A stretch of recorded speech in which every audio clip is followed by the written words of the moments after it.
I did my persuasive speech on how to make technology dependence a thing of the past.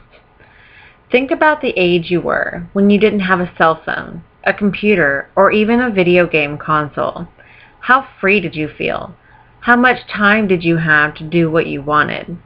Anything from exercise, spending time with your family, and going on dates has been computerized so much that it has taken the personal experience out of life.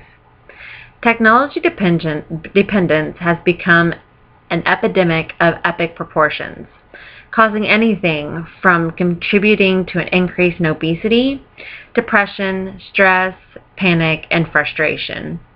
Technology dependence is being considered an addiction, much like alcoholism and drug abuse. I hope to persuade you to take time for yourself and for your loved ones, to put your electronics aside in some way to make life a more personal experience. First, let's take a look at how using technology too much can hurt you. Not being connected or using technology leaves a feeling of helplessness and stress. Daily use of technology has made people more irritable, impatient, and depressed. According to Marjorie Conley from the New York Times, while most Americans say devices like smartphones, cell phones, and personal computers have made their lives better and their jobs easier, some say they have been intrusive, increased their levels of stress, and made it difficult to concentrate, according to a New York Times and CBS poll. When was the last time a friend talked to you about how great their day was? The use of high-speed internet has made people more susceptible to impatience.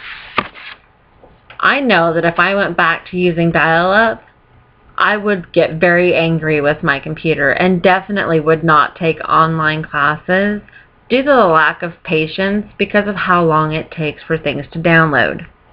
Receiving information that quick and on a consistent basis makes any person, a line in a store, or slower technology a target for ridicule and impatience.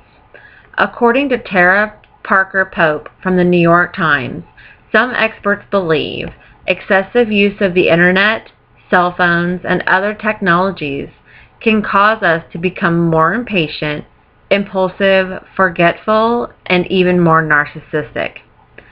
Next, think of how much time you lose with your family. A major concern with the internet and smartphones specifically is that it removes us from the personal situations and we lose time with our family and friends. Losing that time from our loved ones can be devastating if they die unexpectedly. Let's say that the average person, instead of dying at the age of 60, now lives to be 100 years old. Of those people, how many are still able to care for themselves? How many are left in nursing homes, are never visited, and are only thought of during their funeral when they die?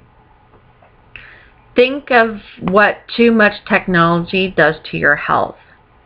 Technology, including TV, cell phones, and computers, is contributing to obesity due to the lack of exercise and poor eating habits.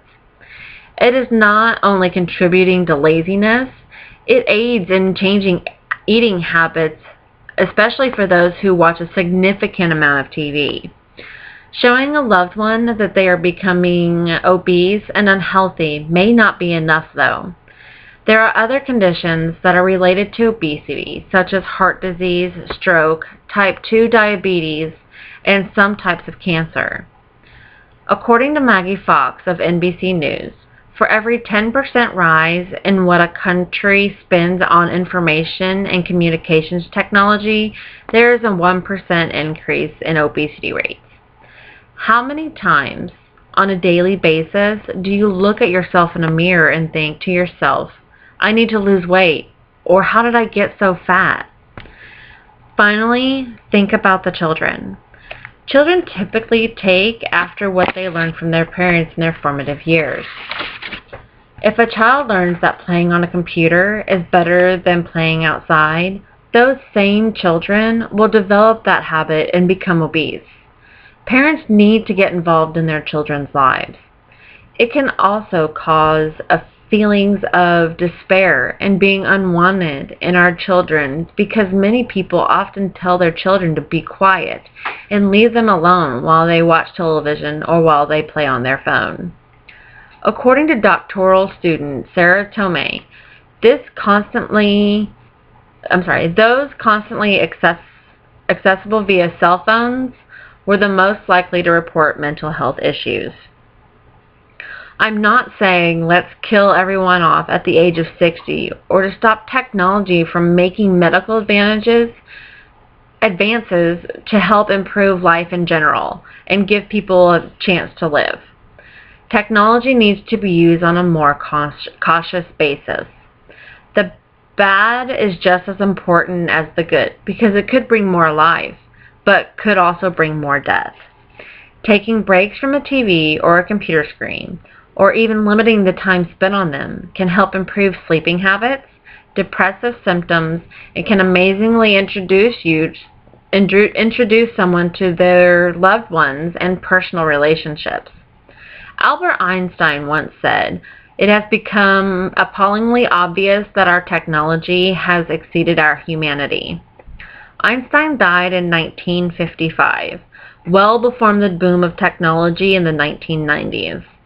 To think one of the smartest men in history felt that way when cell phones, computers we use today, and video games weren't even invented.